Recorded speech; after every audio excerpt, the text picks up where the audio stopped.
प्यारे सज्जनों, भगवान प्रेम से ही रीझते हैं। चाहे लाख यत्न कर लो, हजारों नियम कायदे कानून बना लो, लेकिन यदि भावपूर्ण भक्ति नहीं है, प्रेम नहीं है, तो सब व्यर्थ है। किसी भक्त की करुण पुकार ही भगवान तक पहुंचती है और फिर भगवान स्वयं को रोक नहीं पाते, अपने भक्तों के पास दौड़े चले आते हैं। प्यारे सज्जनों, एक समय श्री रंगनाथ मंदिर के महंत जी प्रभु के बहुत प्रिय भक्त थे। अपने कुछ शिष्यों को साथ लेकर के दक्षिण में तीर्थ दर्शन करते हुए एक नगर में जा पहुंचे। संध्या का समय था। मार्ग में बहुत ही रमणीय उपवन को देख करके महंत जी का मन हुआ कि कुछ देर यहीं विश्राम कर लें, भोजन प्रसाद बना करके भगवान का कीर्तन कर लिया जाए। संयोग से वो स्थान एक वैश्या का था। वैश्या वहीं पास के ही भवन में रहती थी।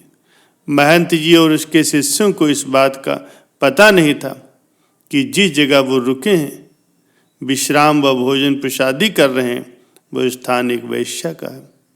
वैश्या भी दूर से अपने भवन से हरि भक्तों की क्रियाओं का आनंद ले रही थी। पर बहुत सुंदर सुंदर श्वेत वस्त्र धारण किए हुए अपने साथ अपने ठाकुर जी को भी लाए थे।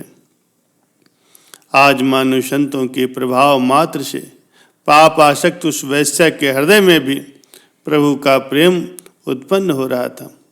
स्वयं को बड़भागी जान करके उसने संतों को विघ्न न हो, ये सोचकर उसने अपने बारे में कुछ न बता करके दूर से ही अपने भवन से ही ठाकुर जी के दर्शनों का वो आनंद ले रही थी। जब सभी संतों का भोजन प्रसाद व कीर्तन समाप्त हुआ तो अंत में वो वैश्या ने एक थाल में बहुत सारी स्वर्ण मुद्राएं ली और संत जी के समक्ष प्रस्तुत हुई। महंत जी को प्रणाम करके उसने कहा, महाराज, ये मेरा स्थान है, मैं यहाँ की मालकिन हूँ। महंत जी को ये सुन करके बड़ी प्रसन्नता हुई और ये जानकर और आभार व्यक्त करते हुए उन्होंने कहा कि ये बहुत ही रमणीय स्थान है, हमारे ठाकुर जी को भी बड़ा पसंद आया है, यहाँ कीर्तन करने में बड़ा मन लगा है। अब वैश्या ने वो स्वर्ण से भरा हुआ थाल महंत जी की सेवा में प्रस्तुत किया। सच्चे संतों का स्वभाव होता है कि वो बिना जाने किसी भी अयोग्य व्यक्ति का धन या सेवा नहीं लेते और शास्त्र भी अनुमति नहीं देता। अतः महंत जी ने उस वैश्य से कहा, हम बिना जाने ये धन स्वीकार नहीं कर सकते, आपने किस तरह से ये धन अर्जित किया है। वैश्या ने भी द्वार पर आए हुए संतों से झूठ न कह करके सारी बात उसने सच सच बता दी कि मैं एक वैश्या हूँ, समाज के आसक्त पुरुषों को रिझाती हूँ, उसी से मैंने ये धन अर्जित किया है। इतना कह करके वो महंत जी के चरणों में पूर्ण समर्पण करते हुए फूट फूट कर रोने लगी।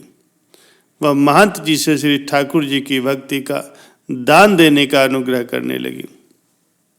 महंत जी को भी उस पर दया आ गई, उसके इस अनुग्रह पर, लेकिन वे बड़े धर्म संकट में पड़ गए। यदि वैश्या का धन स्वीकार किया तो धर्म की हानि होगी, और यदि शरण में आए हुए को नकार दिया और उसे मार्ग नहीं दिखाया तो संत धर्म की हानि होगी।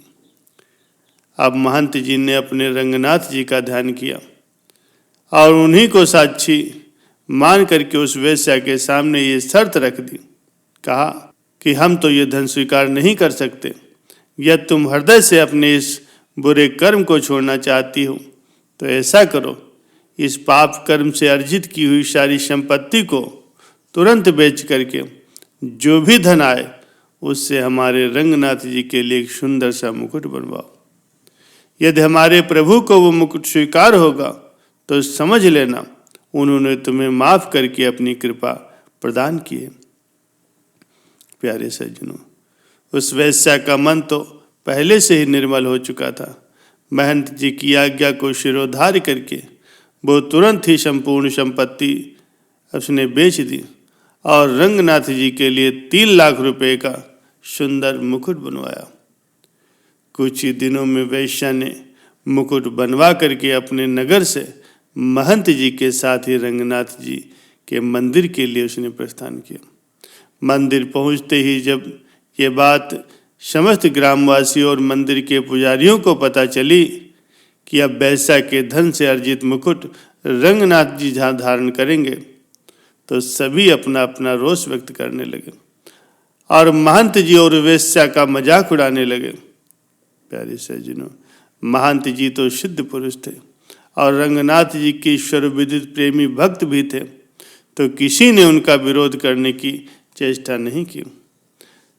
अब देखिए, जैसे ही वो वेश्या मंदिर में प्रवेश करने लगी, द्वार तक पहुंची ही थी कि पूर्व का पाप बीच में आ गया। वेश्या वही रजस्वला हो गई। उसने अपना माथा पीट लिया, फूट फूट कर रोने लगी। वही मूर्छित होकर के भूमि पर गिर पड़ी। हाय महादुख! संत की कृपा हुई, रंगनाथ जी का अनुग्रह प्राप्त होने ही वाला था कि वो रजस्वला हो गई। अब मंदिर में जाने लायक ही न रही। सब लोग हंसी उड़ाने लगे। पुजारी भी महंत जी को कोसने लगे। अब महंत जी भी क्या करते, उन्होंने वेश्या के हाथ से मुकुट लेकर के स्वयं ही रंगनाथ जी के गर्भगृह में प्रवेश किया। श्री रंगनाथ जी को मुकुट पहनाने लगे। इधर महंत जी बार बार मुकुट प्रभु के मस्तक पर धारण करा रहे थे और रंगनाथ जी धारण ही नहीं कर रहे थे।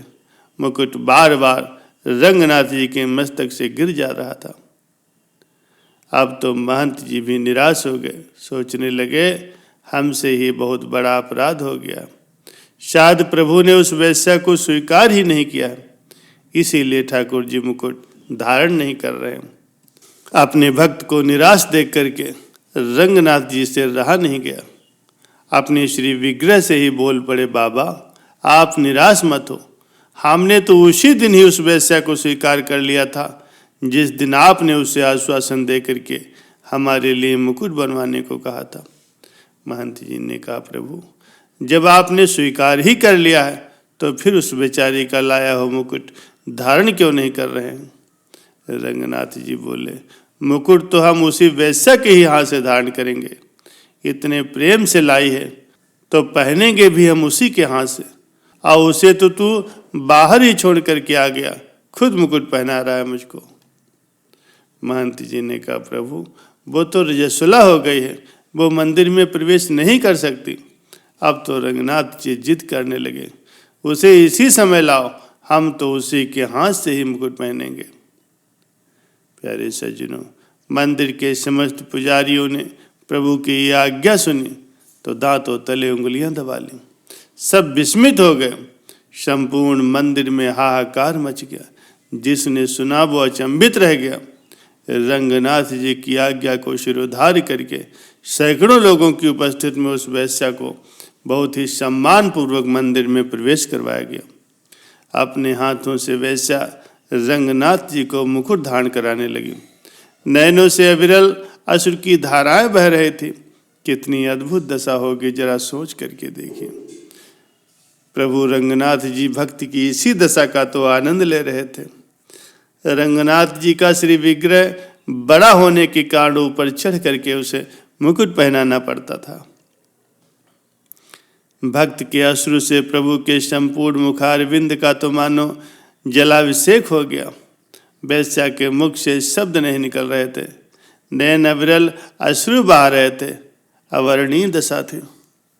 आज रंगनाथ जी ने उस प्रेम स्वरूप भेंट को स्वीकार करते हुए अपना मस्तक थोड़ा नीचे झुका दिया और मुकुट धारण करके उस वेश्या को वो पद प्रदान किया जिसके लिए बड़े बड़े देवता संत महात्मा हजारों वर्षों तक तप अनुष्ठान करते हैं, पर उस महाप्रभु का अनुग्रह प्राप्त करने में समर्थ नहीं हो पाते।